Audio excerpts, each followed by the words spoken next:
Assalamualaikum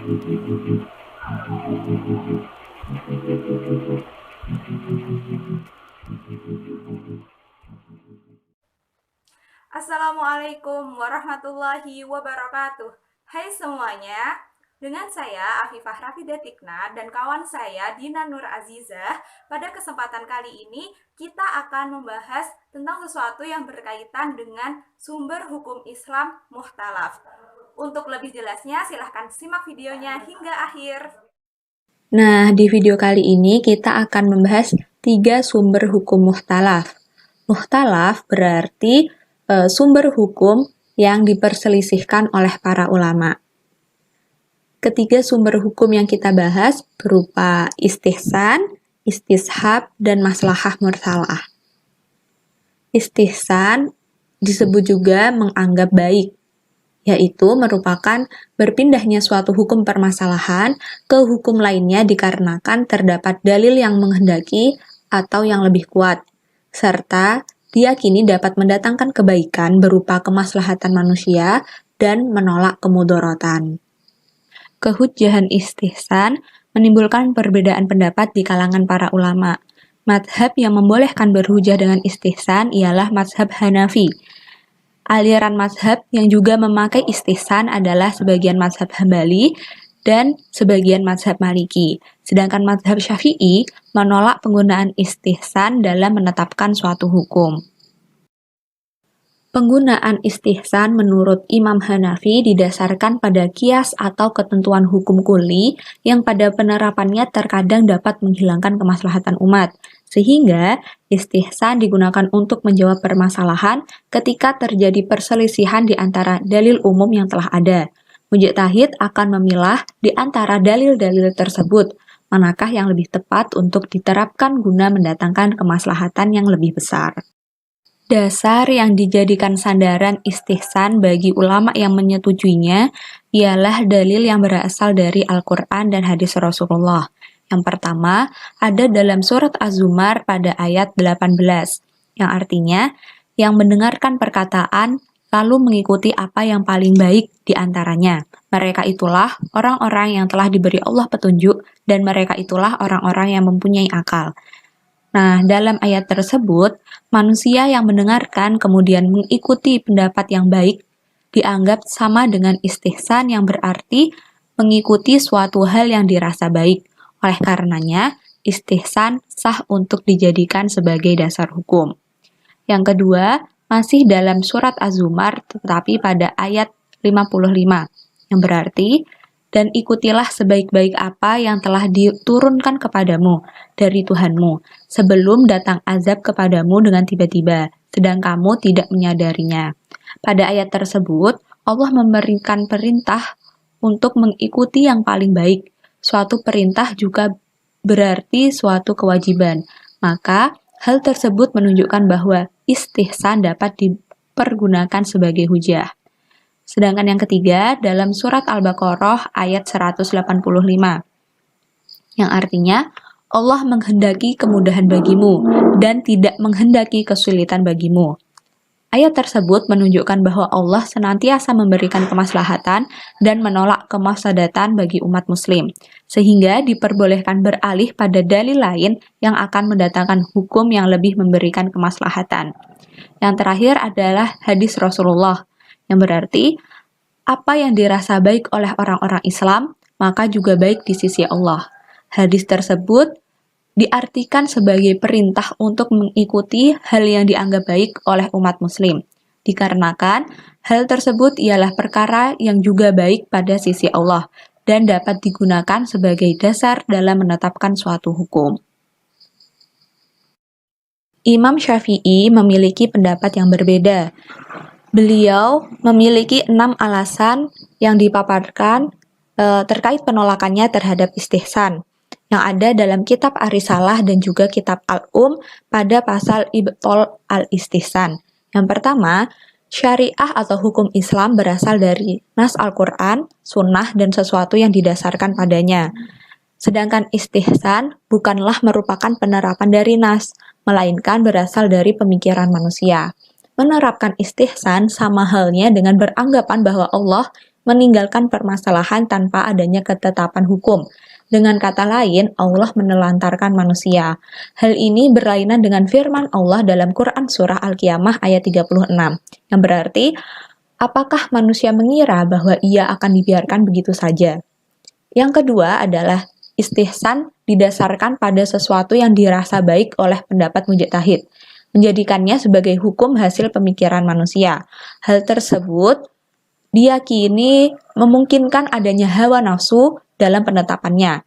Sedang Allah melarang manusia untuk mengikuti hawa nafsu dan memberikan perintah untuk selalu mengembalikan sesuatu kepada Allah. Perintah ini terdapat dalam Quran Surah An-Nisa ayat 59. Wahai orang-orang yang beriman, taatilah Allah dan taatilah Rasul-Nya dan ulil amri di antara kamu. Kemudian jika kamu berlainan pendapat tentang sesuatu, maka kembalikanlah ia kepada Allah, yaitu Al-Quran, dan Rasul, berupa sunnahnya.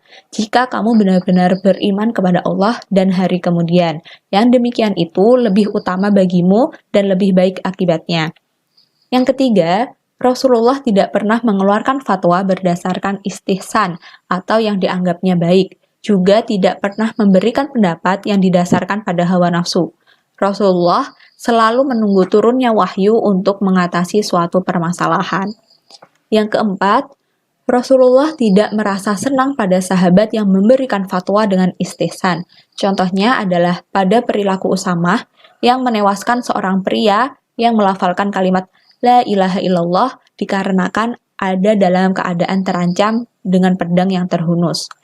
Yang kelima, istihsan tidak mempunyai batas, juga kriteria yang gamblang untuk membedakan antara hal yang hak dan yang batil. Yang terakhir, istihsan akan boleh dilakukan oleh pribadi yang tidak memiliki pengetahuan atas Al-Quran dan Sunnah, apabila hanya berpegang pada kepandaian rasional dalam mencari maslahah. Terdapat 6 jenis istihsan yang diutarakan oleh ulama Hanafiyah. Yang pertama, ada istihsan bi al-nasl. Yang dimaksud di sini adalah istihsan yang berdasarkan pada Al-Quran atau sabda Rasulullah. Contohnya adalah seorang yang makan atau minum dalam kondisi berpuasa karena lupa. Pada hukum umum, menyatakan bahwa apabila seorang memasukkan sesuatu ke dalam kerongkongan pada saat berpuasa, maka puasanya akan batal. Namun, hukum ini dikecualikan oleh sabda Rasulullah, yaitu dari Abu Hurairah, ia berkata, Rasulullah Shallallahu Alaihi Wasallam bersabda, siapa saja yang lupa bahwa ia sedang berpuasa, kemudian ia makan atau minum, maka sempurnakanlah puasanya. Sebab Allah yang memberinya makan dan minum. Hadis riwayat Al-Bukhari dan Muslim. Berdasarkan hadis tersebut, puasa seseorang tidak akan batal apabila lupa atau tidak sengaja makan maupun minum saat berpuasa.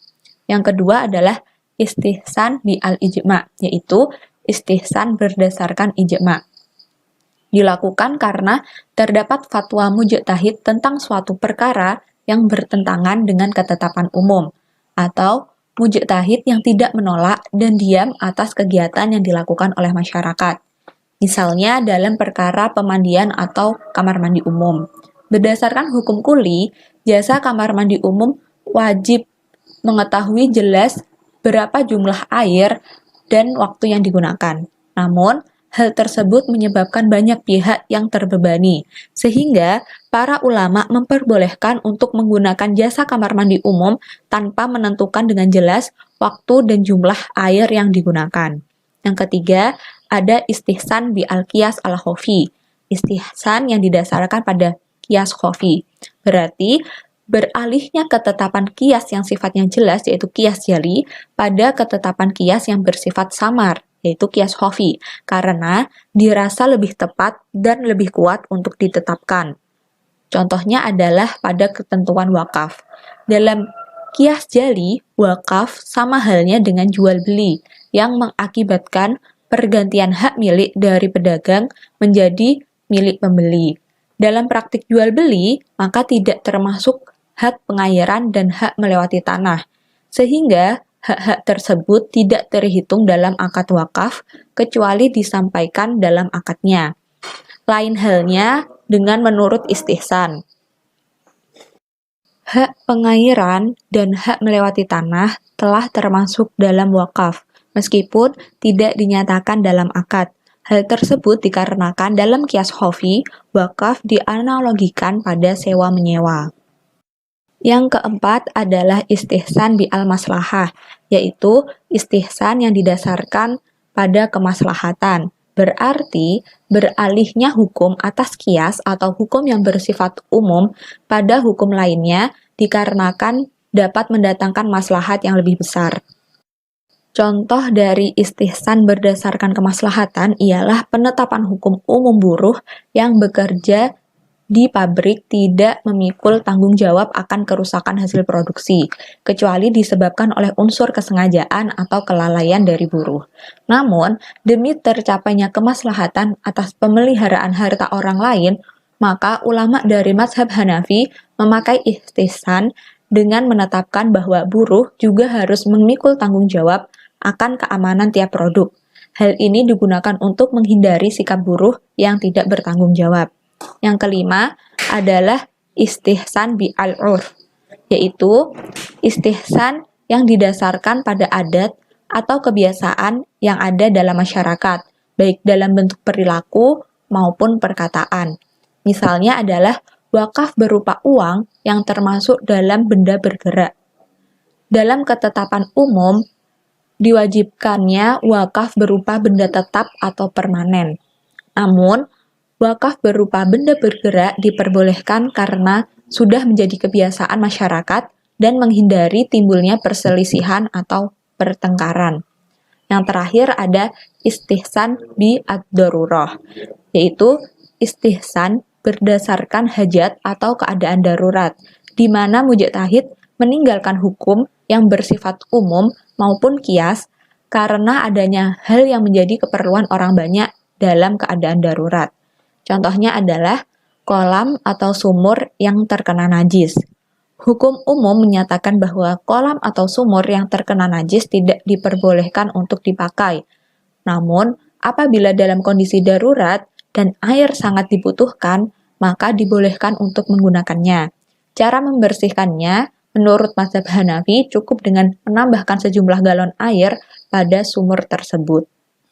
Yang kedua, kita akan membahas tentang istishab, yaitu berpegang pada hukum yang telah ada. Definisi dari istishab. Istishab secara bahasa berasal dari kata istashaba dalam sigot istif'al yang berarti selalu menemani dan selalu menyertai. Banyak sekali definisi istishab yang diutarakan oleh para ulama, yaitu menurut Abdul Karim Zaidan, ahli usul fikih Mesir, mengungkapkan bahwa istishab berarti menganggap tetapnya status sesuatu seperti keadaan pada awalnya selama belum ada bukti sesuatu yang mengubahnya. Sedangkan ulama usul fikih mengartikan istishab, yaitu hukum yang ada pada kondisi sebelumnya ditetapkan sampai terdapat dalil yang dapat merubah keadaan ataupun hukum tersebut. Jadi bisa kita simpulkan bahwa istishab adalah menetapkan pemberlakuan sebuah hukum yang telah ada pada masa lalu maupun menghilangkan suatu hukum yang tidak ada pada masa lalu hingga terdapat dalil yang dapat merubahnya. Pembagian istishab menurut Muhammad Abu Zahra. Jadi menurut beliau, istishab itu dibagi menjadi 4 bagian, yaitu yang pertama, istishab al-ibahah al-asliyah. Jadi istishab yang didasarkan pada sesuatu, yaitu pada hukum asalnya, maka diperbolehkan, dan hukumnya menjadi mubah. Landasan dalam istishab ini adalah prinsip mengenai hukum dasar dari sesuatu itu boleh dilakukan dalam hidup manusia, asalkan membawa manfaat. Seperti dalam Quran Surah Al-Baqarah ayat 29, yaitu A'udzu billahi minasyaitonir rajim. Bismillahirrahmanirrahim. Huwallazi khalaqalakum ma fil ardi jami'a. Yang artinya, Dialah Allah yang menjadikan segala yang ada di bumi ini untuk kamu. Jadi ayat tersebut menjelaskan bahwa semua yang ada di bumi ini terbuat untuk manusia dan dapat diartikan bahwa makanan, minuman, atau hal lain yang membawa manfaat bagi manusia boleh dikonsumsi atau dilakukan asalkan tidak ada larangan keharaman untuk mengkonsumsinya. Namun, apabila terdapat larangan untuk mengkonsumsinya, maka sebaiknya jangan dikonsumsi karena dapat membahayakan bagi kehidupan manusia. Maka dari itu, segala makanan, minuman, maupun tindakan boleh dikonsumsi ataupun dilakukan seperti hukum awal maupun hukum asalnya, asalkan tidak ada dalil yang mengharamkannya. Yang kedua yaitu istishab al-bara'ah al-asliyah. Jadi istishab ini berdasarkan pada prinsip yang pada dasarnya bahwa semua orang terbebas dari beban taklif, hingga ada dalil yang dapat merubah status tersebut dan dapat terbebas dari hutang maupun kesalahan, hingga ada bukti yang dapat merubah status tersebut. Contohnya, seseorang yang menuntut haknya yang terdapat dalam diri seorang yang lain, maka ia harus bisa membuktikan karena pihak tertuduh pada dasarnya bebas dari segala tuntutan dan status bebasnya yang ia miliki tidak dapat diganggu-gugat kecuali terdapat bukti yang jelas. Jadi, dalam istishab ini, seseorang akan dianggap tetap dalam status bahwa ia tidak bersalah hingga terdapat bukti yang dapat merubah statusnya tersebut. Yang ketiga yaitu istishab al-hukm. Jadi istishab ini berdasarkan dengan tetapnya status hukum yang sudah ada selama tidak ada bukti yang dapat merubahnya.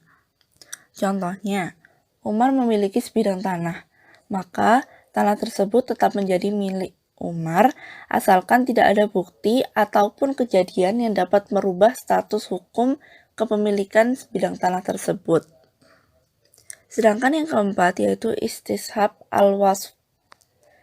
Jadi istishab ini didasarkan pada anggapan bahwa sifat yang ada sebelumnya bersifat tetap hingga ada bukti yang dapat merubahnya. Contohnya, seseorang yang hilang itu tetap dianggap hidup sampai ada bukti lain yang menyatakan bahwa seseorang tersebut telah meninggal. Selanjutnya yaitu kehujahan dari istishab. Nah, setelah pembagian istishab menurut Muhammad Abu Zahra, para ulama usul fikih sepakat bahwa mereka setuju untuk menjadikan istishab al-ibahah al-asliyah, istishab al-bara'ah al-asliyah, dan istishab al-hukm sebagai sumber hukum. Namun, untuk istishab al-wasf, para ulama berbeda pendapat mengenai hukumnya. Terdapat dua pendapat mengenai hukum dari istishab al-wasf, yaitu yang pertama, kelompok Hanabilah dan Syafi'iyah beropini bahwa istishab al-wasf dapat dijadikan sebagai landasan hukum, baik mempertahankan hak yang telah ada maupun menimbulkan hak baru. Contohnya, Aldi hilang dan tidak tahu tempatnya. Kemudian, ia tetap dianggap masih hidup karena tidak ada bukti yang menunjukkan bahwa Aldi telah tiada. Dan Aldi masih memiliki hak seperti saat ia masih hidup, yaitu harta dan istrinya yang masih dianggap sebagai milik Aldi, dan lain sebagainya. Sedangkan menurut kelompok Malikiyah dan Hanafiyah, mereka berpendapat bahwa istishab al-wasf hanya berlaku untuk mempertahankan hak yang sudah ada, bukan untuk menimbulkan hak baru. Contohnya, ada orang yang hilang, meskipun masih dianggap hidup, ia masih memiliki hak atas istri dan hartanya. Namun, apabila ada ahli warisnya yang meninggal, maka kadar pembagian hartanya harus disimpan dan belum dapat dinyatakan sebagai haknya hingga ia terbukti masih hidup. Jika ia terbukti telah meninggal dan mendahului wafat ahli warisnya, maka kadar pembagian hartanya yang disimpan dibagikan kepada ahli warisnya yang masih ada. Alasannya, karena kondisinya yang masih hidup itu didasarkan pada istishab yang merupakan dugaan. bukan merupakan fakta.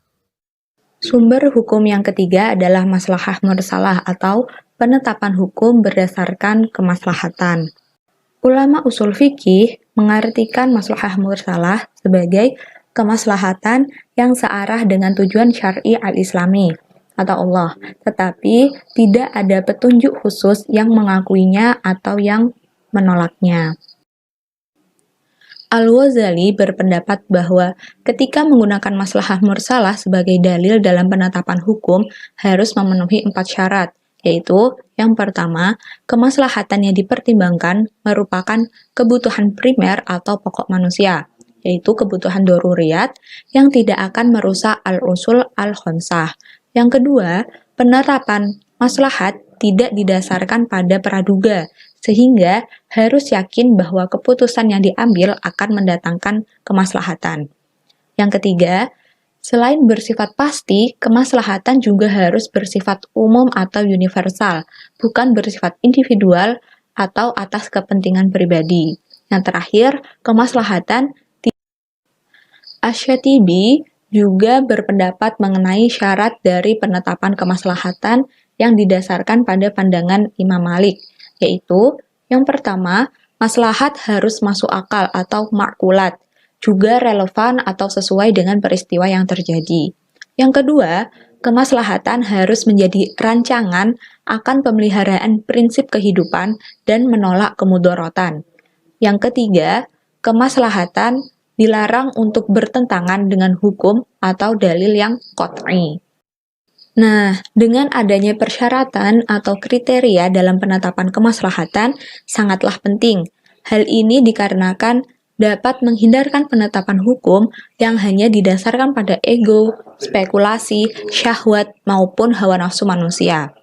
Hal ini juga dilakukan dengan hati-hati dan cermat agar dapat menentukan maslahat dengan benar. Imam Malik memperbolehkan berpegang pada maslahah mursalah dikarenakan tidak adanya dalil yang secara khusus menolak hal tersebut, juga dikarenakan di dalamnya mengandung maslahat bagi manusia. Para ulama usul fikih memiliki kesepakatan bahwa maslahah mursalah tidak sah untuk menjadi suatu landasan hukum pada bidang ibadah, karena ibadah harus diamalkan sesuai dengan warisan Rasulullah, maka dari itu ibadah tidak berkembang. Namun, untuk bidang muamalat, ulama usul fikih berbeda pendapat. Kelompok Zahiriyah, sebagian dari mazhab Syafi'i dan Hanafi, tidak menjadikan maslahah mursalah sebagai landasan hukum, dengan alasan yang pertama, Allah dan Rasulullah telah merumuskan hukum yang menjamin segala bentuk kemaslahatan umat manusia. Jika menetapkan hukum menggunakan maslahah mursalah, berarti sama saja dengan menganggap syariat Islam tidak lengkap, karena masih menganggap ada masalah yang belum tertampung oleh hukumnya. Hal ini bertentangan dengan Quran Surah Al-Qiyamah ayat 75, Ayahsabul insanu an yusraka sudah, yang artinya, apakah manusia mengira bahwa ia akan dibiarkan begitu saja tanpa pertanggungjawaban? Sedangkan yang kedua, yaitu membenarkan maslahah mursalah sebagai landasan hukum, maka sama saja artinya dengan membuka pintu bagi berbagai pihak, baik itu hakim di pengadilan maupun penguasa, untuk menetapkan hukum yang sesuai dengan selera masing-masing dengan alasan untuk meraih suatu kemaslahatan. Nah, hal inilah yang akan merusak citra agama. Jadi, kesimpulan yang dapat diambil dari video ini ialah istishan berarti berpindahnya suatu hukum permasalahan ke hukum lainnya dikarenakan adanya dalil yang menghendaki atau yang lebih kuat serta diyakini dapat mendatangkan kebaikan berupa kemaslahatan masyarakat dan menolak kemudorotan. Sedangkan istishab berarti menetapkan pemberlakuan sebuah hukum yang telah ada pada masa lalu maupun meninggalkan suatu hukum yang tidak ada pada masa lalu hingga terdapat dalil yang dapat merubahnya. Sedangkan maslahah mursalah ialah pengambilan hukum suatu peristiwa yang tidak ada nasnya yang didasarkan pada kemaslahatan umat serta penolakan kemafsadatan menurut pemikiran manusia tanpa menyalahi syariat dan sejalan dengan tujuan syara. Nah, ketiga sumber hukum Islam yang mukhtalaf tadi masih diperselisihkan ataupun diperdebatkan oleh para ulama. Jadi para ulama itu ada yang setuju dan ada yang tidak setuju sumber hukum Islam yang mukhtalaf tersebut menjadi landasan sumber hukum Islam. Mungkin itu video dari kami. Semoga bermanfaat dan kami mohon maaf apabila terdapat kesalahan, baik itu salah kata maupun kesalahan yang lainnya. Kami mohon maaf yang sebesar-besarnya. Wassalamualaikum warahmatullahi wabarakatuh.